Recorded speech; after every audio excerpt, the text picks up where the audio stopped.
Buenas tardes a todos. Agradezco esta posibilidad de poder estar reunidos con ustedes para poder estar disertando. Agradezco también las elogiosas palabras de Manuel, porque claramente tratar de doblegar al statu quo no es fácil.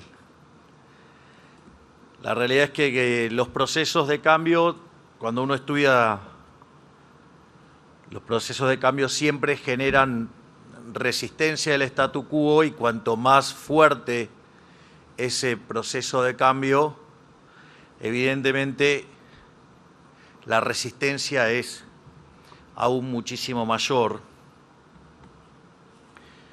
Y son décadas y décadas de acumular ideas en la dirección incorrecta.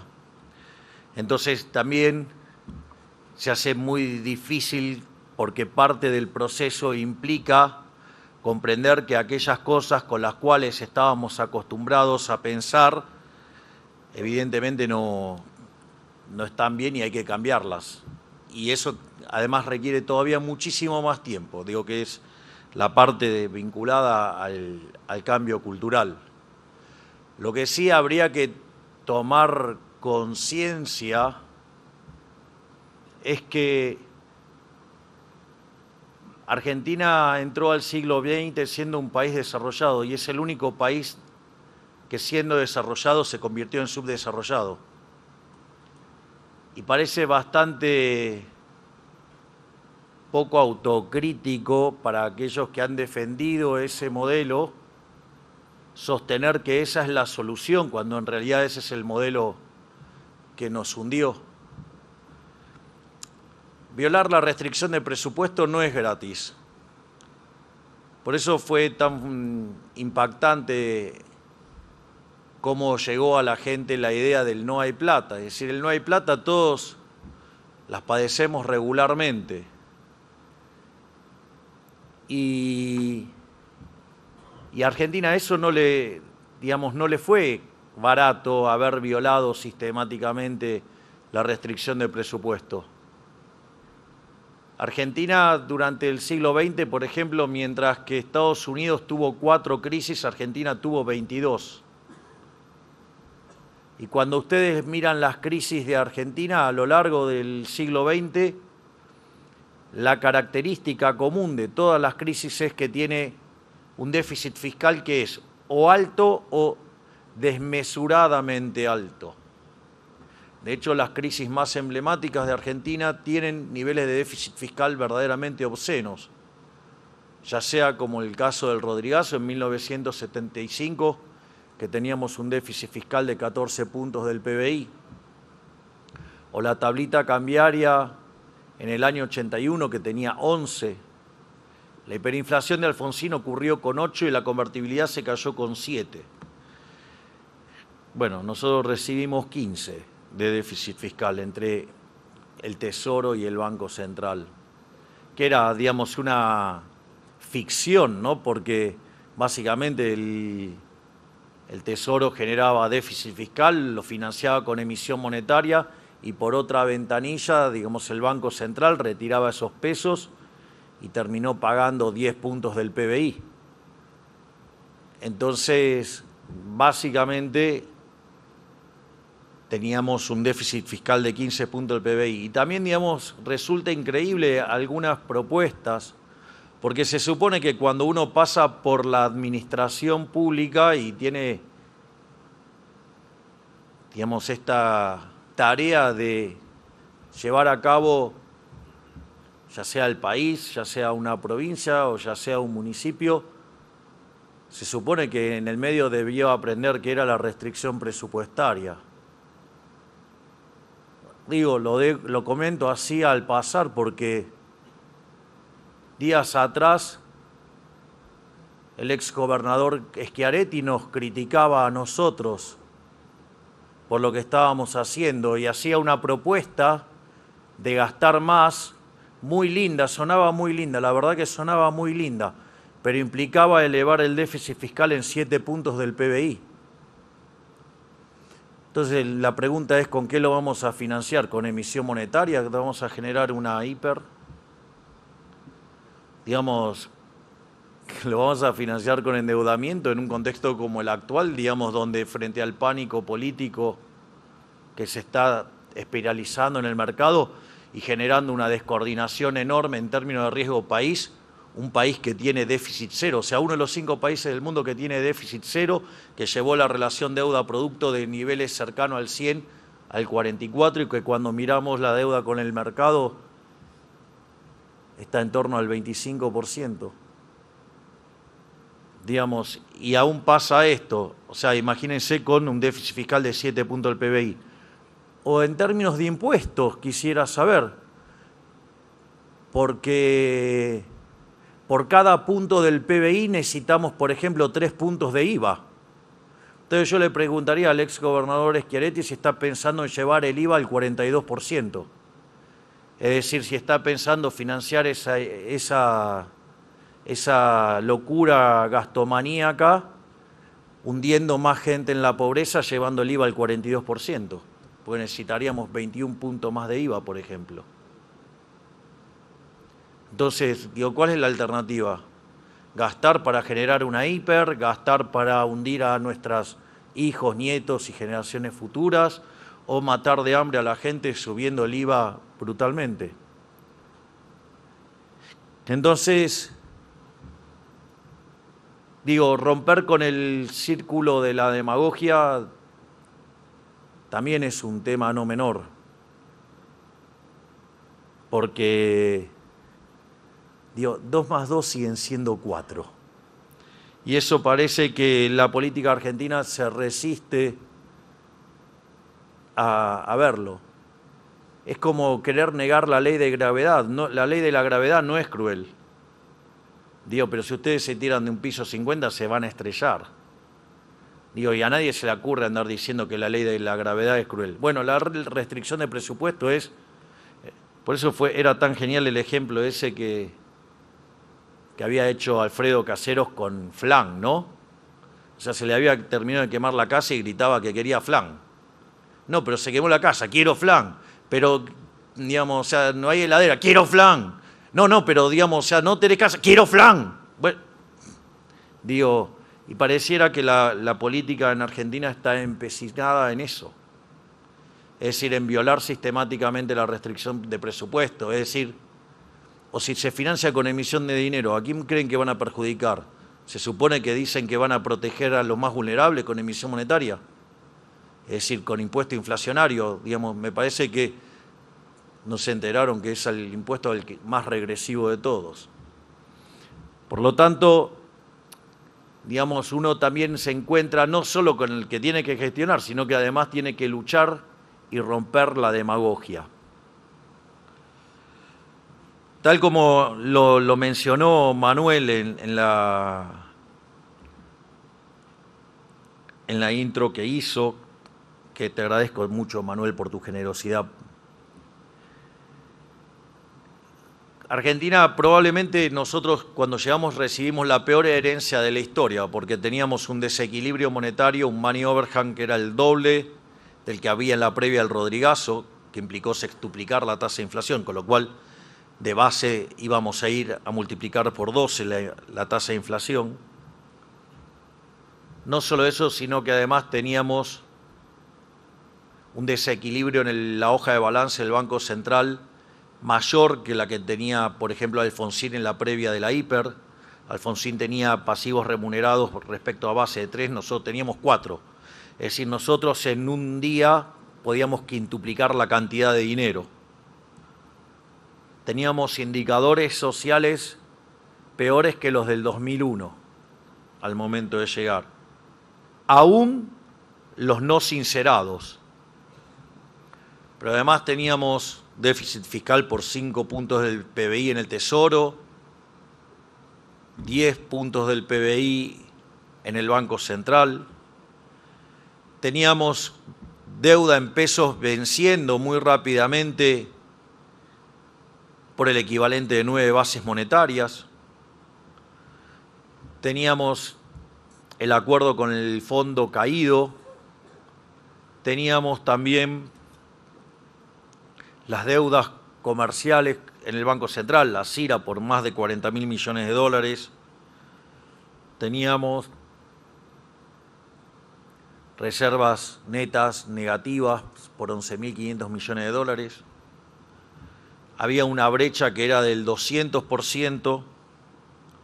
El riesgo país al momento en el cual ganamos las elecciones estaba en torno al 3.000 puntos básicos. Y la inflación, es muy interesante ver la evolución porque, digamos, terminaba viajando a niveles del 211 en el año, pero cuando ustedes tomaban, por ejemplo, los promedios móviles, cuanto más corto el promedio móvil, más alto le daba, y obviamente el dato más alto era el de la punta, ya sea en el consumidor al 25%, ya sea en mayoristas al 54%, o básicamente la inflación que se medía en términos diarios, que estaba en el 1,5%, es decir, la hiperinflación estaba en camino. Digo, eso fue, digamos, la herencia que nosotros recibimos. Eso fue lo que hubo que resolver. Y digo, más allá de las discusiones y algunas cuestiones que uno pueda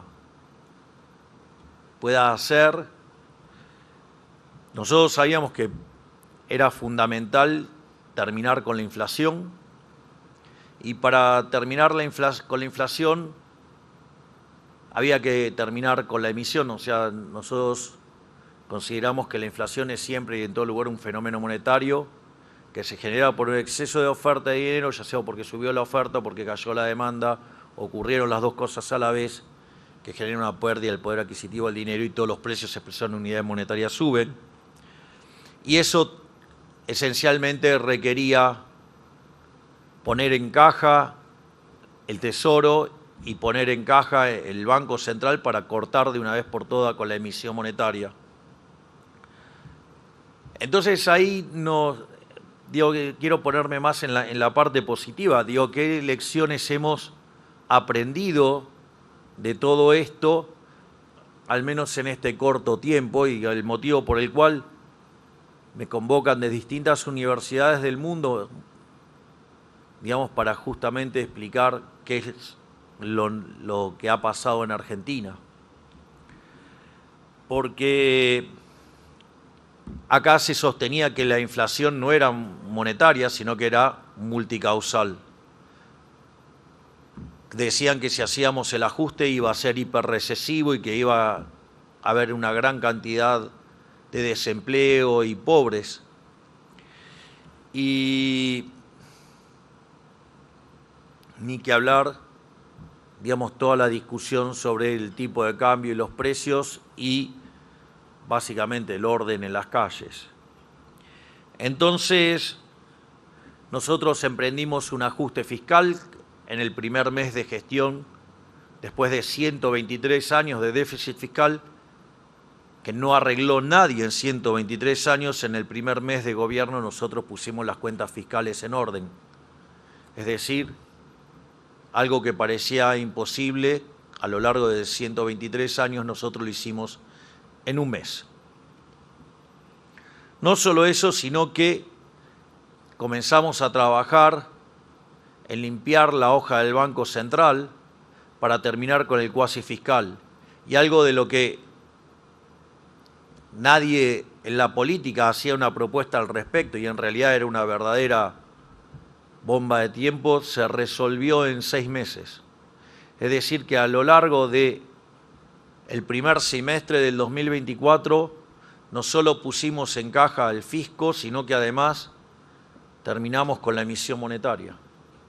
Y a partir de ahí nosotros empezamos a discutir sobre dos conceptos, lo que es la base monetaria amplia y la base monetaria observada, y se habían creado instrumentos para que, conforme se fuera recomponiendo la demanda de dinero, eso generara endógenamente una expansión de la base monetaria en el formato tradicional para abastecer esa demanda de dinero y que el techo iba a ocurrir cuando se tocaran los dos conceptos de base monetaria.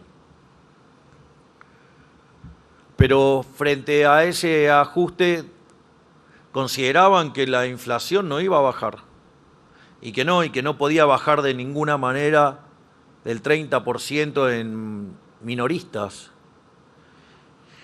Y para sorpresa de muchos, bajó de 30, después no la íbamos a poder bajar de 10, bajó de 10, después no la íbamos a poder bajar de 8, bajó de 8, después no podía bajar de 4, bajó de 4, y hoy la inflación viaja entre el 1,5 y el 2% hace 4 meses. Es decir, que la inflación es un fenómeno monetario, porque además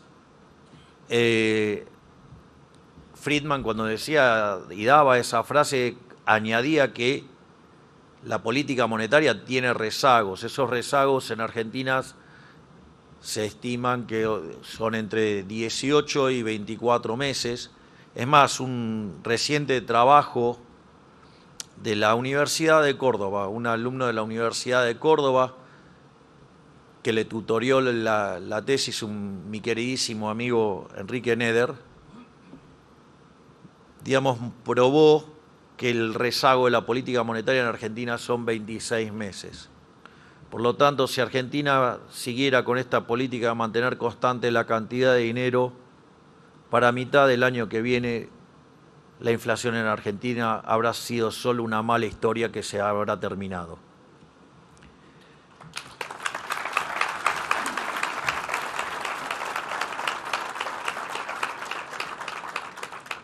Por ende, al menos ya tenemos una lección, y es que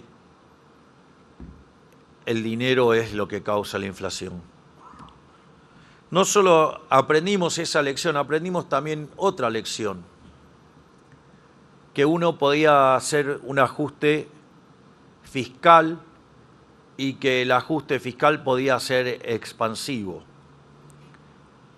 En la literatura de política económica, en especial, digamos, desde algunos trabajos de Alesina, estaba la idea del ajuste expansivo, que era que ustedes ponían en caja las cuentas públicas y eso hacía caer el riesgo país fuertemente y eso les permitía una expansión. Sin embargo, nosotros creíamos que había otra forma también de encarar el ajuste y de que el ajuste fuera expansivo. La clave siempre en el ajuste es que cuando ustedes hacen un ajuste, la contracara de eso es que en realidad lo que están haciendo es aumentar el ahorro. Entonces, si la contraparte del ahorro tiene una suba de la inversión, digamos, ese ajuste puede ser expansivo. Y nosotros considerábamos que si ese ajuste caía sobre el sector no productivo del país, o sea, el Estado, y el ajuste caía sobre el Estado, a diferencia de otras experiencias que siempre se hacía subiendo los impuestos y por ende eso hacía que la inversión no se expandiera y consecuentemente la economía se entraba en una recesión, nosotros considerábamos que si ese aumento de ahorro era por reducción del gasto público, eso iba a liberar recursos al sector privado y eso iba a expandir la economía. Ok, cuando estaba planteado en la campaña parecía una discusión teórica o un discurso de campaña. Bueno, fue lo que hicimos. De hecho, no solo hicimos el ajuste, sino que a lo largo del 2024 bajamos los impuestos por el equivalente de 2,5 puntos del PBI. O sea, con lo cual, automáticamente, no solo que además el ajuste no fue recesivo y como pronosticaban que nos íbamos a hundir en la Gran Depresión y demás, la economía argentina venía con un arrastre estadístico. O sea, nosotros cuando llegamos la economía ya estaba en recesión y el arrastre estadístico era 3% del PBI. Si el PBI del 2024 terminó con una caída de 1,7 es porque quiere decir que en algún momento empezó a rebotar. El momento donde la economía argentina tocó fondo fue en abril del 24.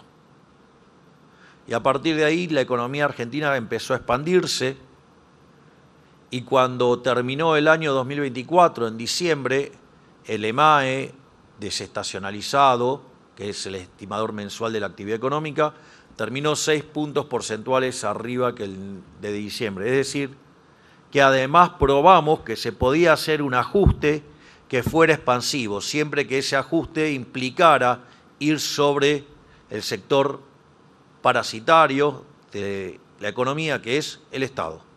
O sea, achicar el Estado generó una expansión.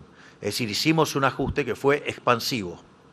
Entonces, no solo logramos bajar fuertemente la inflación, no solo logramos evitar la hiperinflación, sino que además la recomposición de las cuentas públicas derivó en una expansión de la economía. Y de hecho esa expansión de la economía siguió a lo largo del primer y segundo trimestre de este año, porque básicamente la observación del dato del primer trimestre, digamos, está 5,7 arriba respecto al año anterior y 6,3, pero claro, digamos, desde el mes de marzo, febrero, marzo, la política no para de meter palos en la rueda. Digo, hay un empecinamiento por destruir todo lo que hemos construido. Es decir, a lo largo de este año, la parte más irracional de la política argentina lo único que intenta hacer es romper el equilibrio macroeconómico. Y es por eso que, digamos, nos sacaron más de 40 leyes en contra.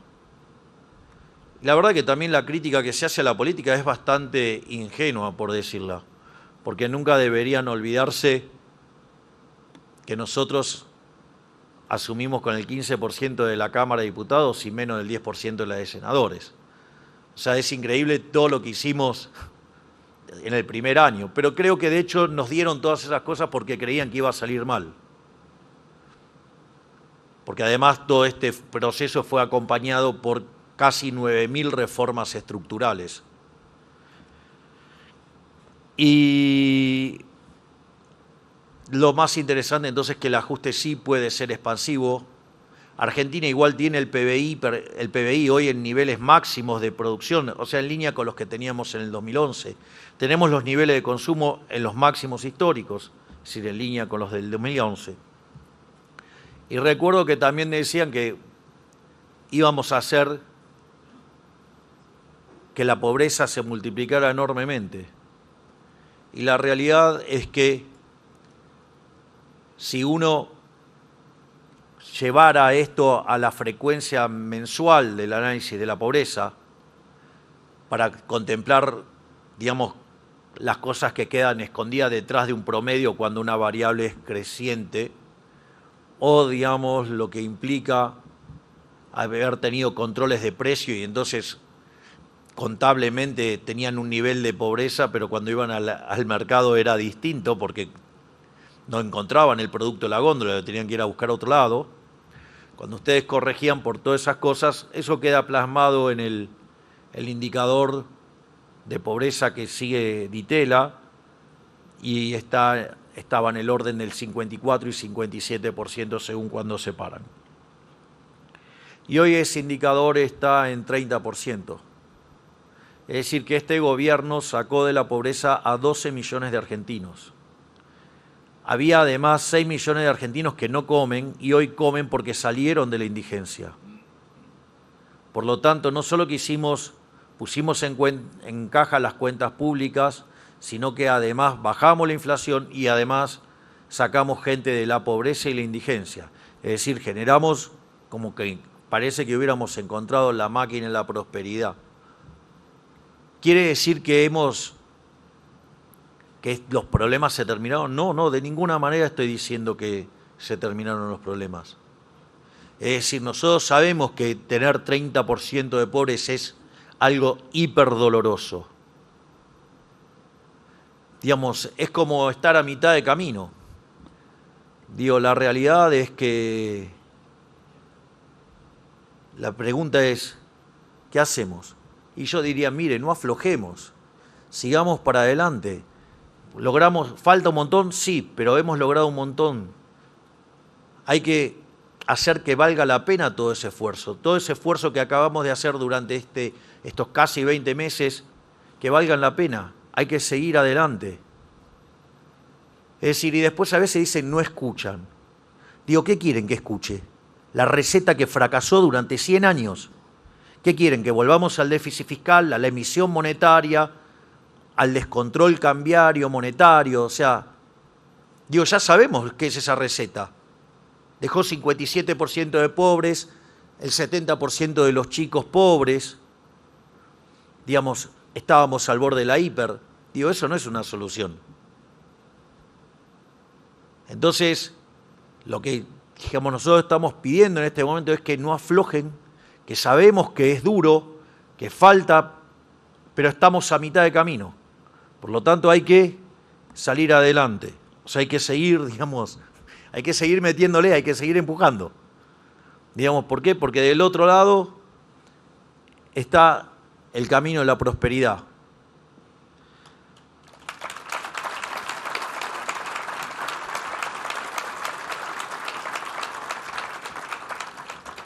La otra falacia que también hemos logrado destruir es la falacia del pass-through, es decir, el traspaso de la devaluación a precios.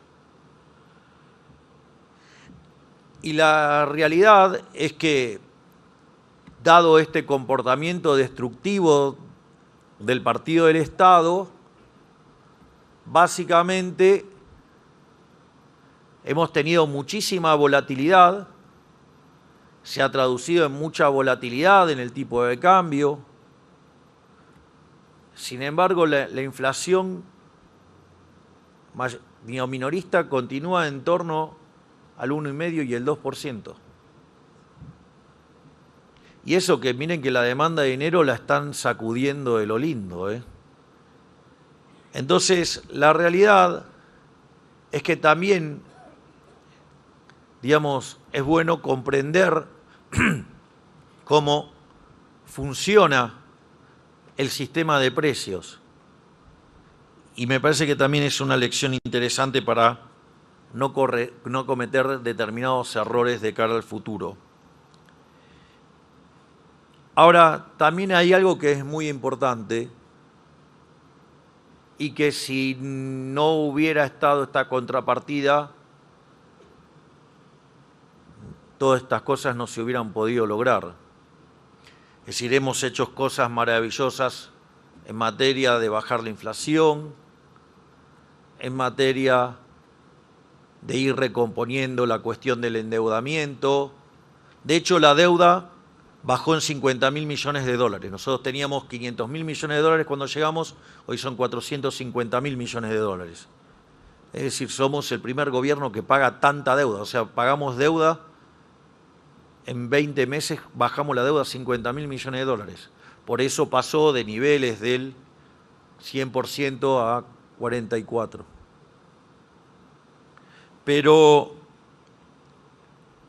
Y además hicimos las 9.000 reformas estructurales, además todo el trabajo de Sandra Petovelo, digamos, en Capital Humano, pero claramente esto no hubiera sido posible si no había orden en las calles, y ahí también quiero agradecer al enorme trabajo de la ministra Bullrich, que está aquí con nosotros.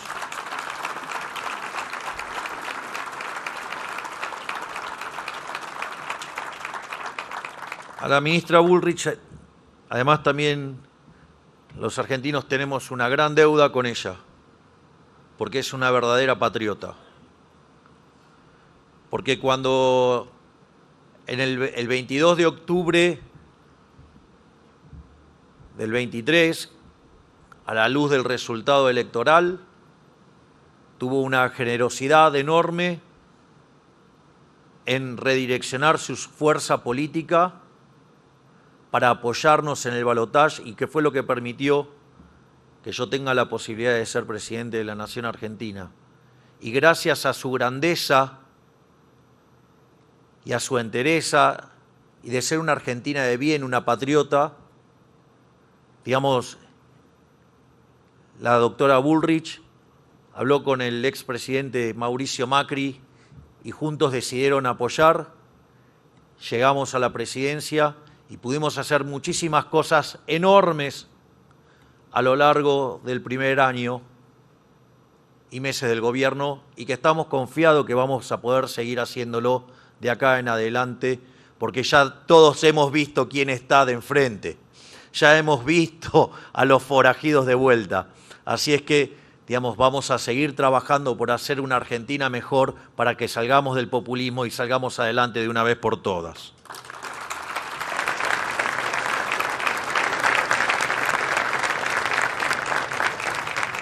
Pero más allá, digo, de esa grandeza, también llevó a cabo una tarea enorme, que fue la de poner orden en las calles.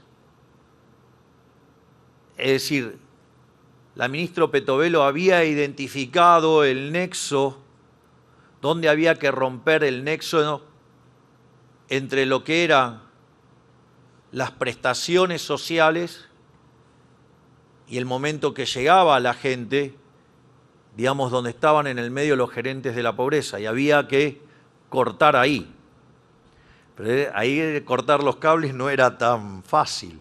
De hecho, decían que era imposible. Cuando nosotros llegamos había 9.000 piquetes por año.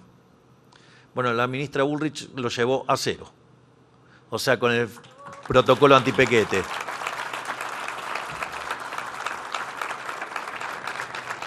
Y eso nos permitió tener orden en las calles, volvió el orden a la Argentina. Sin orden tampoco hay progreso. Así es que creo que hay varias lecciones para aprender de estos 20 meses que llevamos en el poder. Obviamente que en un año electoral, digamos, y donde la única propuesta que tiene el Partido del Estado es destruir, porque la única propuesta que tienen es destruir. O sea, y lo dicen abiertamente. Digo, todos los que están acá, que son emprendedores, saben lo que cuesta construir. Digo, construir es algo que requiere de mucho trabajo, y destruir, digamos, se puede destruir muy fácil. Y piensen en un edificio, ¿no? Digo, ustedes pueden construir un rascacielos y después, con el sistema ese de implosión interna, lo pueden hacer desaparecer en muy poco. Entonces, si tomamos conciencia del monstruo que hay enfrente, yo creo que la sociedad va a volver a reflexionar, digamos, si este 26 de octubre va a pintar de violeta el país.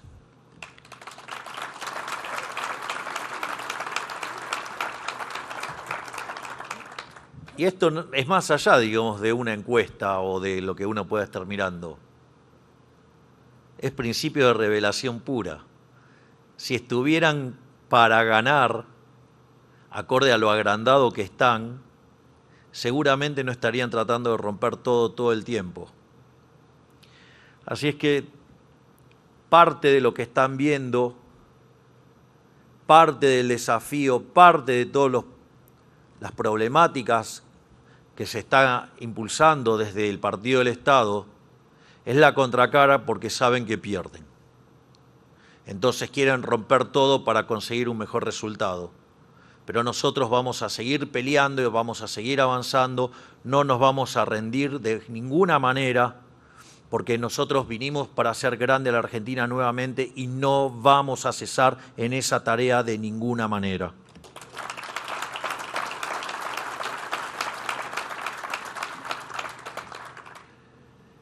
Pero más allá de eso, me gustaría darles algunos lineamientos por qué nosotros somos el Partido de la Esperanza, por qué nosotros somos la esperanza, por qué es posible hacer grande a la Argentina nuevamente.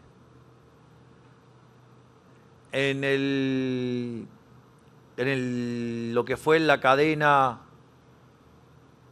en la presentación del presupuesto, básicamente expliqué que Argentina en 10 años se podía convertir en un país de altos ingresos, en 20 años codearse con las potencias, las principales potencias mundiales, y en 30 años podía estar en el top 3. Entonces ahora lo que voy a hacer es dar los fundamentos de por qué eso es posible. Para lograr algo así uno tendría que encadenar por lo menos un par de décadas creciendo a tasas del 7%. De hecho, en los procesos de convergencia hay países que han logrado crecer a tasas del 10% durante 14 años, que es equivalente. Piensen que hay cuando ustedes estudian crecimiento hay una regla que se llama regla del 70, que sirve para determinar en cuántos años duplican el PBI. Entonces, por ejemplo, si ustedes crecen al 10%, duplican en 7 años. ¿Quién lo hizo esto? Por ejemplo, lo hizo China. China encadenó 2 periodos de 7 años creciendo al 10. Eso implica multiplicar el PBI por 4. Es decir, eso no es que no se hizo, se hizo. De hecho, les voy a decir algo. Cuando Argentina tomó lugar el milagro liberal desde la llegada de Urquiza al poder, con la Constitución de Alberdi del 53, Argentina, digamos, de ser un país de bárbaros, se convirtió en la primer potencia mundial. Si toman la reestimación de Madison, puede ser tercero. Igual no deja de ser un milagro. Y básicamente cuando miran la tasa a la que crecía Argentina, en el relativo al mundo, es más alto que lo que eran las tasas chinas respecto al mundo. O sea, con lo cual, si lo hicimos en el siglo XIX, ¿por qué no lo vamos a poder hacer en el siglo XXI? Es decir, lo único que hay que tener es, digamos, fe, pero sobre todas las cosas, coraje. Y yo creo que los argentinos, después de tanta resiliencia, tantas cosas malas, si hay algo que tenemos es fuerza y coraje para hacerlo. Pero de vuelta, ¿cuáles son los fundamentos para esto? El primero es el equilibrio fiscal. Hay un trabajo maravilloso que hizo hace poco Juan Pablo Nicolini, que es un economista de la Universidad de Itela, que Guido lo conoce, obviamente, y que además trabaja en la Reserva Federal, y mostró que con solo alcanzar el equilibrio fiscal, la economía argentina podría crecer de manera sistemática al 4%. Y hablando con el profesor Nicolini, una de las cosas que me decías, eso es cierto, pero además eso no hacía diferencia si el equilibrio fiscal se alcanzaba subiendo impuestos o bajando gastos. Y claramente no es lo mismo. Por lo tanto, una solución hecha desde la reducción del Estado, probablemente la tasa de crecimiento sea más alta. Además, eso conlleva a una reducción de la relación deuda-producto. Inexorablemente, yo entiendo, digamos, los problemas de la dinámica electoral y la situación que hay actualmente en los mercados. Pero, a ver, Argentina es uno de los 5 países del mundo que tiene equilibrio fiscal. O sea, solamente en casi 200 países del mundo, solamente 5 tienen equilibrio fiscal. Nosotros somos uno de ellos. Es decir, si ustedes se dan cuenta, todo el pánico es político. Por lo tanto, si el 26 de octubre pintamos a la Argentina de violeta, el sueño argentino va a ser posible de ser grande Argentina nuevamente.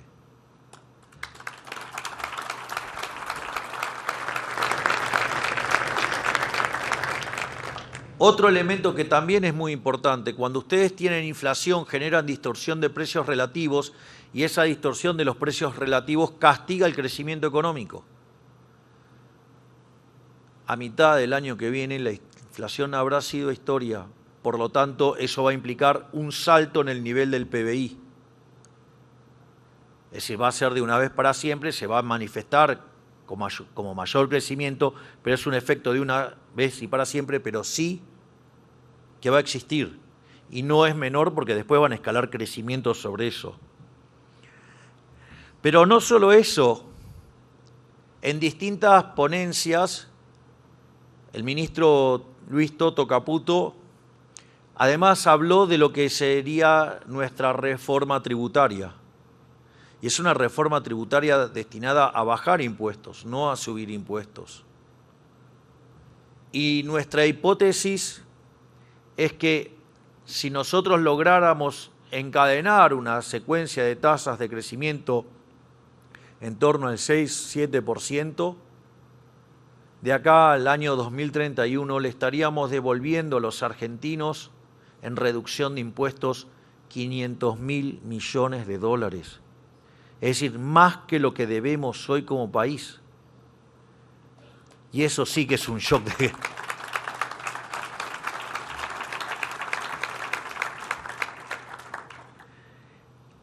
Además, otro elemento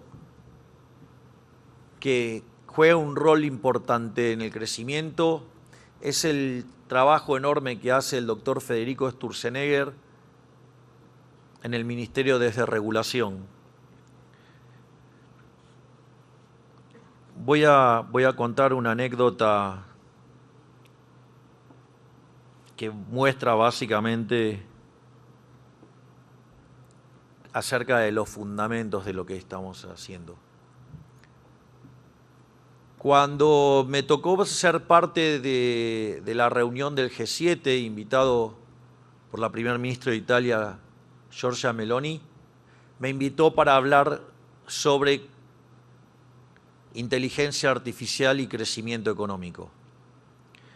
Y básicamente, una de los ejes centrales de mi presentación tenían que ver con que no tenía sentido todos los escenarios distópicos que plantean acerca de la inteligencia artificial y que esto en realidad iba a ser algo maravilloso para el mundo porque iba a implicar una aceleración de la tasa de crecimiento como consecuencia del aumento de la productividad.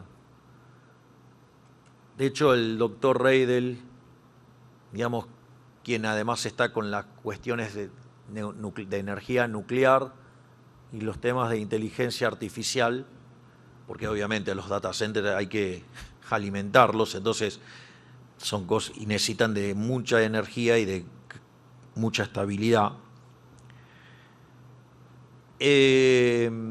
Entonces, cuando terminó la reunión, mientras que esperábamos que llegara el Papa Francisco con Meloni, justo se les había roto el carrito, era un carrito de golf, pero se rompió y entonces tardaron en llegar. Entonces nos quedamos en un costado con Kristalina Georgieva hablando de su ponencia y de mi ponencia. Ella básicamente había trabajado sobre un artículo de Keynes, digamos, que muy poco conocido. Yo sí tuve la suerte de leerlo. Les aviso que las obras completas de Keynes son 30 tomos. Y hay muchos hablando que hablan de la teoría general y no la leyeron. Yo la teoría general la leí 5 veces, pero además leí bastante más de las obras de Keynes, no solo la teoría general. Digamos, y es difícil catalogar en algún lugar a Keynes, digamos, porque depende en el momento de la vida de Keynes qué es lo que van a leer. No es el mismo el Keynes del Tratado sobre el Dinero que el Keynes de la teoría general. No es el de el breve tratado sobre la reforma monetaria, no es el mismo el de las consecuencias económicas de la paz. Digo, es difícil encasillar a un autor de esas características, pero hay un artículo muy interesante ya, digamos, sobre los últimos tiempos de Keynes, que es La economía para mis nietos, y que muestra cómo es, y él se va ideando cómo sería el futuro. Y en función de eso, digamos, Georgieva plantea un ejercicio optimista donde dice la tasa de crecimiento del PBI per cápita salta 1 punto porcentual. Obviamente yo tenía en mente algo mucho más radicalizado, que es volver a revitalizar la idea de la mano invisible combinada con la fábrica de alfileres. La fábrica de alfileres es la idea de los rendimientos crecientes. De hecho, recientemente con el doctor Reidel acabamos de demostrar, y ahora estamos buscando el journal que nos publique lo que hicimos, hemos logrado reconciliar la idea de la mano invisible con los rendimientos crecientes, o sea, con la fábrica de alfileres. Es decir, que uno puede tener un óptimo de Pareto aún con rendimientos crecientes. Así es que, digamos, la gente que sabe de equilibrio general y crecimiento lo va a valorar mucho, pero, digamos, lo importante es las consecuencias prácticas que tiene para la vida de los seres humanos y en especial en Argentina, que tenemos un Ministerio de Desregulación.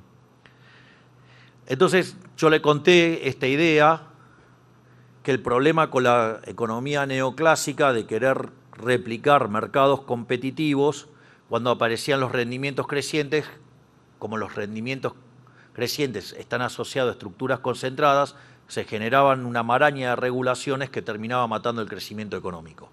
Y que lo que había que hacer era desregular y liberar rendimientos crecientes, que eso lo que iba a hacer es generar crecimiento económico. Bueno, imagínense que semejante torpedo a la economía neoclásica no la tenía muy cómoda a Kristalina Georgieva. Pero por las dinámicas que hemos tenido y que después derivó en el acuerdo en el cual saneamos el activo del Banco Central, en esas etapas tenemos una reunión en Nueva York y cuando nos sentamos a hablar me dijo, usted tiene razón. Yo sabía que le tenía que contestar 4 preguntas, pero digo, no sabía por qué tenía razón si todavía no había contestado. Entonces, si todavía no contesté, dije yo. Me dice, no, usted lo que me dijo en Italia tenía razón. Había puesto a sus econometristas a testear la hipótesis de la relación entre regulación y crecimiento y digamos, lograron probar mi hipótesis que si ustedes desregulan, crecen. A partir de...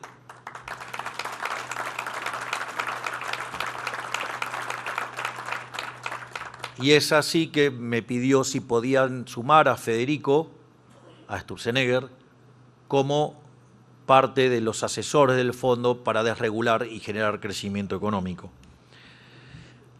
Así es que esto que había arrancado como una idea teórica y que nosotros veíamos que estaba funcionando, también fue validado en el plano empírico y hoy es un modelo a copiar en todo el mundo. Y claramente esto lo que va a hacer, no solo tenemos un piso de crecimiento por el equilibrio fiscal, no solo vamos a tener del 4, ¿no? Vamos a tener más crecimiento porque se hizo bajando el gasto público, no solo porque además va a bajar también los impuestos, sino que además en materia de desregulación vamos a seguir yendo al hueso.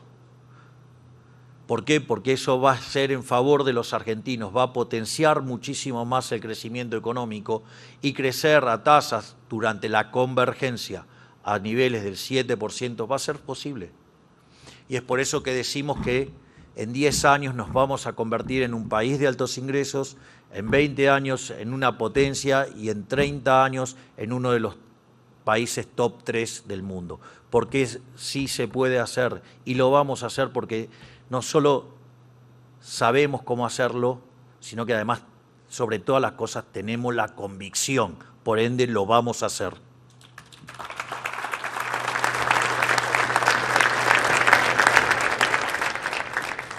Pero nuestra estrategia de crecimiento no se queda ahí. De hecho, cuando ustedes miran la discusión en la literatura de crecimiento económico sobre qué es lo que explica el crecimiento económico, ese debate queda saldado, digo, a fines de los 80, inicio de los 90, con un trabajo de Mankiw, David Weil y David Romer, no Paul Romer, David Romer, aclaro porque no es lo mismo. Y básicamente lo que de aquella famosa ecuación de Solow testeando el crecimiento en el 57, su modelo del 56, que solamente el capital explicaba el 15%, al incorporar el capital humano saltaba al 85%, es decir, explicaba 70 puntos más y dije, se acabó la discusión, esto es capital humano. Y nosotros,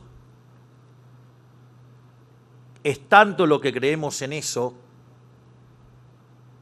Es más, le voy a contar una anécdota. En la época que yo vivía, digamos, en el departamento del Abasto, y que estábamos solamente Conan y yo, había un cuadro en el living de 1,5 metros por 1 metro de Gary Becker derivando la ecuación de Slutsky intertemporal. Así es que imagínense que para mí, capital humano, además de tener sobre las espaldas 25 años de dar clases de microeconomía y de equilibrio general, evidentemente tiene un rol importante Gary Becker. Y fue tal el homenaje que le hice a Gary Becker llegando al gobierno, es que a un ministerio le puse capital humano. Un ministerio que integra el capital humano de primera generación con el de segunda generación. Es decir, lo que tiene que ver con la parte de la alimentación y de la salud. De hecho, el tema de salud era tan complejo que hubo que separar a un ministerio aparte por los problemas que había con dicho ministerio y la dificultad, pero igual siguen trabajando integrados, de modo tal de asegurar el capital humano el de primera generación. Porque eso es lo que después permite que esos jóvenes después puedan estudiar, puedan trabajar, y además también trabajamos en la que tiene que ver en la reinserción de aquellos que han quedado desplazados del sistema, de dar contención con los que les cuesta un poco más volver. Y trabajar, la verdad que funcionó, porque bajar 12 millones la cantidad de pobres no es un tema menor, sacar a 6 millones de personas que no comían hoy comen, por lo tanto se le da un rol importante y dentro de esto también está el tema laboral. Por lo tanto, no solo va a haber reformas que bajen regulaciones, sino que además esto implica que vamos a avanzar hacia un mercado laboral más desregulado. Es decir, parte de este crecimiento entonces tiene que ver con seguir desregulando en todos los mercados y también desregular en el mercado de trabajo. O sea que se viene reforma tributaria, reforma laboral y mucha desregulación económica para adelante.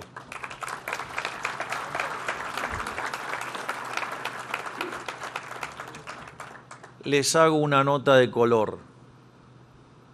Cuando le empezaron a torpedear el barco a De la Rúa, fue porque quiso hacer la reforma laboral. No sea cosa que los que están torpedeando atrás sean los mismos. No van a poder parar el cambio. Pero no solo eso. Digamos, además tenemos muchos sectores con gran potencial, ya sea lo que es el campo argentino, la ganadería, lo que tiene que ver, o sea, el agro, la ganadería, lo que tiene que ver con la minería, que tenemos el tema del litio, el oro, el cobre. Digamos, el RIGI de hecho trajo 25.000 millones de dólares en inversiones y hay pendiente 40.000 millones. Es decir, los que decían que el RIGI no iba a funcionar, bueno, parece que funciona. Pero no solo eso,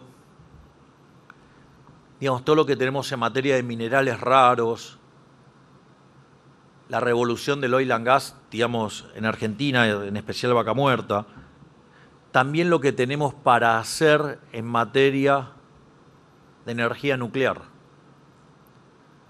donde estamos avanzando en la construcción de los EMRs, o sea, los sistemas modulares, que además son escalables y es una energía segura. Por lo tanto, estamos trabajando mucho en el desarrollo nuclear. Hemos hecho un acuerdo con Francia, que son los principales productores de este tipo de tecnología. Y además tenemos el uranio, entonces estamos en condiciones de ser un player importante. De hecho, Argentina se sienta en la mesa de los players importantes. Bueno, queremos ser todavía más importante.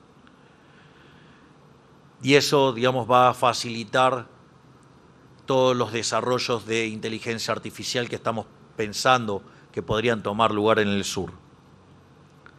Y finalmente, otro tema no menor y es el tema de la apertura comercial.